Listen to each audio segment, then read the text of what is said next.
Hello, welcome to our unboxing of the Company of Heroes board game part 2. We're going to pick up where we left off with just a quick review of the 4-player core set since we went through it so quickly last time. Everything in this box is final except for these, your 3 booklets. The basic rules, there's a little miniature guide, advanced rules, and the mission booklet. These will actually have a much thicker, harder cover, plus there's been some design changes and some edits since then. There's a lot of content in here though. There's a lot of game. There's some rules for your different modes in the mission booklet, using your terrain packs, but most of it is just page after page of different maps and scenarios. Like the video games, the maps are divided into small, medium, large, and huge. So we've got these very cool little small single panel maps. And each of these, we spent a lot of time playtesting and tweaking these different maps and scenarios. And each of them presents a pretty radical, different setup and required strategy and just general feel. These are all still the medium maps that comprise 2 map panels. Then we get into our large maps, which use 3 panels. And some of the huge maps, which are 4 panels, do require having the extra 2-player set or an extra 4-player set, but there are some 8-player maps, 8-player or huge maps that you can play with just the 4-player set. And then we've got a couple of set scenarios here at the end with special objectives and conditions, followed by a little Commander FAQ. So anyway, there's a lot of books and game content included. All right, I'll just go through this really quickly in case you're just joining us now. Here's some of your primary components. Your building boards. These all turned out really nice with a really sharp print quality and some a really nice linen texture. So these worked out really, really nicely. I'll explain how those are used in just a moment. Commander cards we already visited. These are color-coded, so there's 21 in the core set, 5 for each faction. So Soviet here is sort of color-coded for red, and then Germans are just gray. I'm not sure how well it shows on camera, but they're pretty distinctive in person, British, and then the US is green. And then there's one universal commander that every faction can use. Here are these really cool HQ boards. We went into them a little bit before. This is sort of a bonus surprise that we paid extra. They were kind of pricey. We made these out of a acrylic vinyl, so they're not made out of paper or cardboard. They've got a really nice texture. They're very firm. They're extremely durable. They're not going to get crushed on the corners like cardboard or punchboard HQ boards can become. In case you're unfamiliar with the game, these HQ board sort of forms the center of your player area. This top section tracks your current income levels, which is how many points you've currently captured with these white cubes.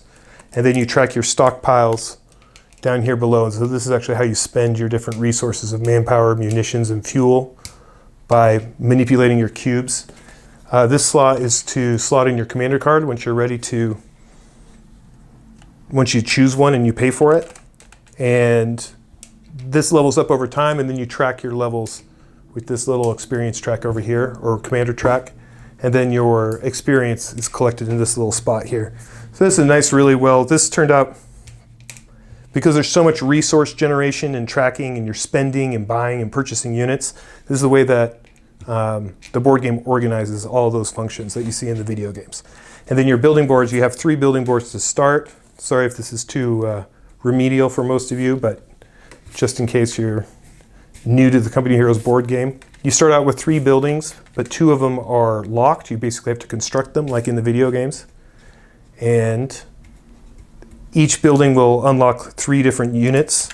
And so then when you have enough resources to purchase your next building, it will unlock 3 more units. And then finally, your heavy vehicles in your tier 3 building. And so this is the full sort of player area. And then on the back of these, we have player aids and references, a little round sequence guide, and then the very important defense matrix, which you'll reference a lot, but this will be right in front of every single player, which is kind of nice. And a little bit of unit summary and reminders here on the first one. So those are a lot of the key components of the sort of the resource element of the board game, and these have all turned out. These are all a win. These have all turned out really, really great. Next up, we have tokens. So I'll open these up in just a minute. A lot of these are redundant for most players because a lot of you you use the physical models of the sandbags, razor wires, tank traps. You'll use the physical flagpoles.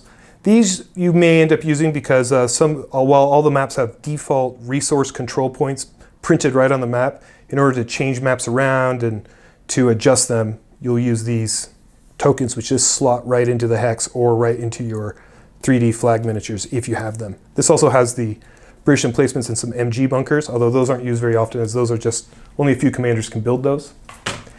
All right, shall we get into the miniatures just a little bit more detail than we did last time? Let's do it. So I think last time we got into, oh, we're missing this guy right here.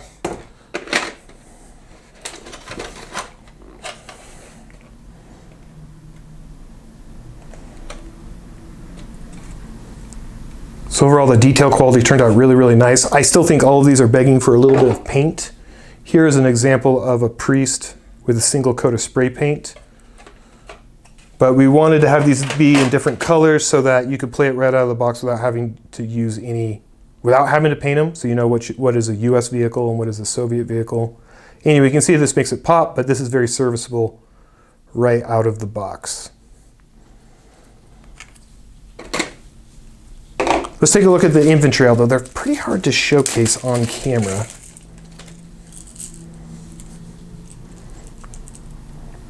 Let's see if we can get into this a little bit. What I like about these is that I really like the proportions of these. Infantry, a lot of 10 millimeter to 15 millimeter infantry are sort of lumpy, so that there's like a lot of texture for painters to work off of, but we've got some decent detail in there, and I like how these guys look kind of lean and realistic. We do have some examples of what those would look like painted. And so they paint up pretty nice too. As you can see there.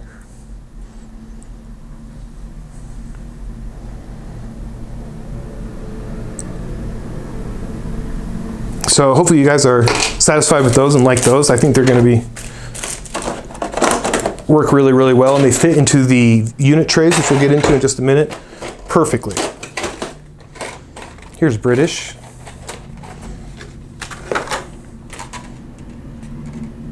Just to showcase some of the detail here.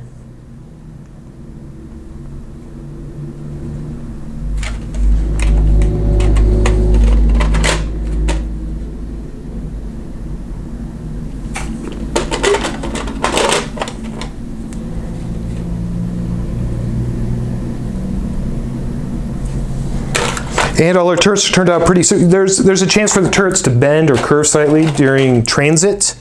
It's a very, very easy fix, but it only takes a few seconds and some warm water, but still, we prefer for these things to show up very straight, and for the most part they have, despite the fact that they have, you know, these pretty extended thin turrets extending off the model. They turned out really well. Most of these are straight as an arrow. See if I can get that to focus, sorry.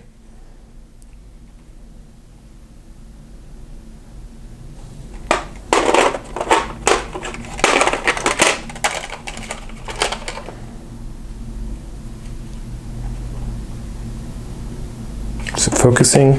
It's not. And let's take a look at our Ostwind, one of my personal favorites.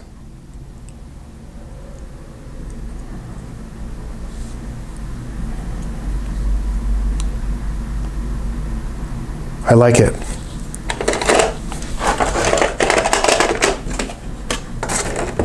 And we do have these slots here, although they're not super deep, but they'll hold your core commander cards. Just makes it a little bit easier for setup and teardown. You can just hand this along with the commander cards, slot it in here, and they're ready to go. Here's our general components tray. We went into that in a little bit last time. These are your unit trays that your you'll build your infantry squads out of. Infantry trays to help you when the vehicles have like a lot of damage dice or a lot of upgrades. The clear really turned out really nicely. Look at that. It just helps, I don't know, they just make a nice look on the, help improve the look on the board itself. As you can see, more map underneath it. The dice, as we talked about, turned out really, really well. I'll show you a few examples of this right now. So your inventory slot in to these trays just like here, which kind of serves as a health tracker. And then your different upgrades and status effects are placed in this upgrade slot on the back of the unit like this. And there's 24 of here, so you can have 4 players fielding 6 infantry each, but you know, there is no hard cap, population caps like in the video games. So we made these universal, so as they're available, you can pull out and spawn new infantry. 2 3-minute stand timers. So our preferred method of the game is to where, even though you're playing turn-based, you time the other team. Just kind of keeps everything moving along pretty nicely. This is also where you store your mortars, universal mortars, anti-tank guns, machine guns, and it's all designed as a single tray so that you can just pull this out and put it on the side of the board or the table, and just get to it. Just kind of keeps everything organized. There's slots here for all your flags. Here's where your British emplacements, if you're not using the physical British emplacements, will go, and your alternate resource tokens here. Also with its own lid, so. All right, let's get into the maps. We didn't get into this last time.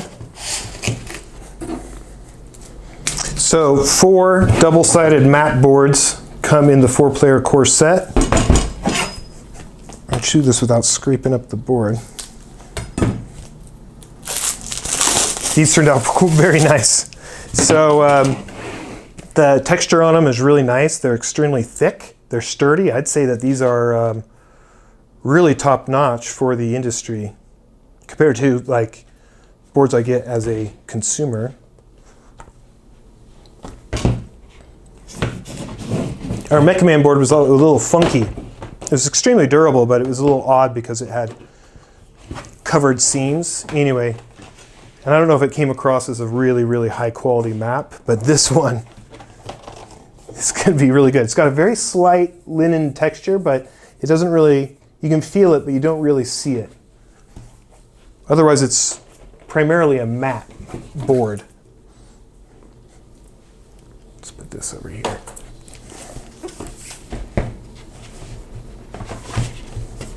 It's tricky having a double-sided double board. Creates some challenges for the manufacturer because of the inner seams. But they've done a pretty good job here covering those inner seams up. And it's too big for the camera.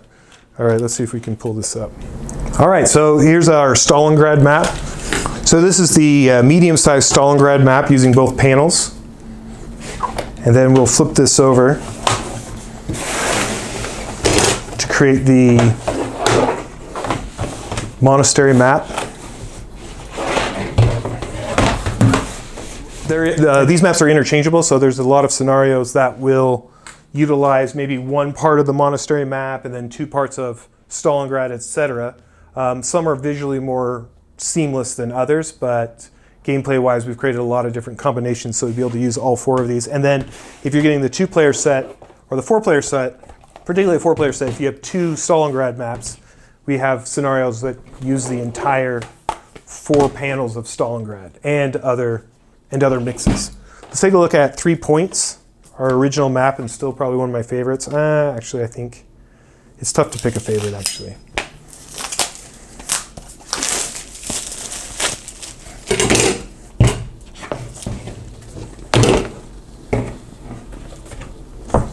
Yeah, these feel nice and firm and strong. Sometimes I break boards just the very first time I pull them out.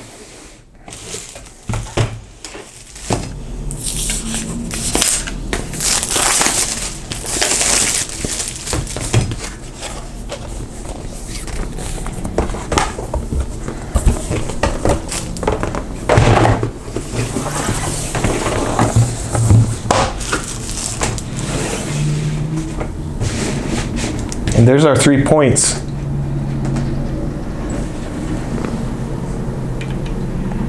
Good. Maybe a little off track here on this inner seam. It's not very perceptible, just very, very slight.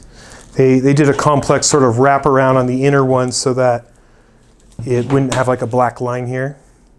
And lines up adequately. So there is your 4-player corset, and everything turned out pretty great. We're really excited to put it in your hands, and so you can play this baby. Oh, you know what? Before we go, I never did actually do a close-up on the Soviets. Here's that Su-85.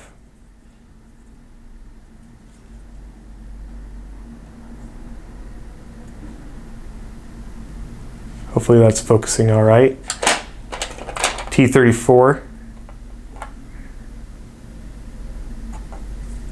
And actually the best Soviet unit is the ISU-152. Oh, I lost my scout card. There's really 3 of them.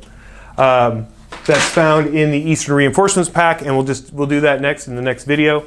We'll cover the Pathfinder pack, the Eastern Reinforcements pack, and then the Stug Assault pack. All right, well, thanks for your patience, and we'll see you in the next video.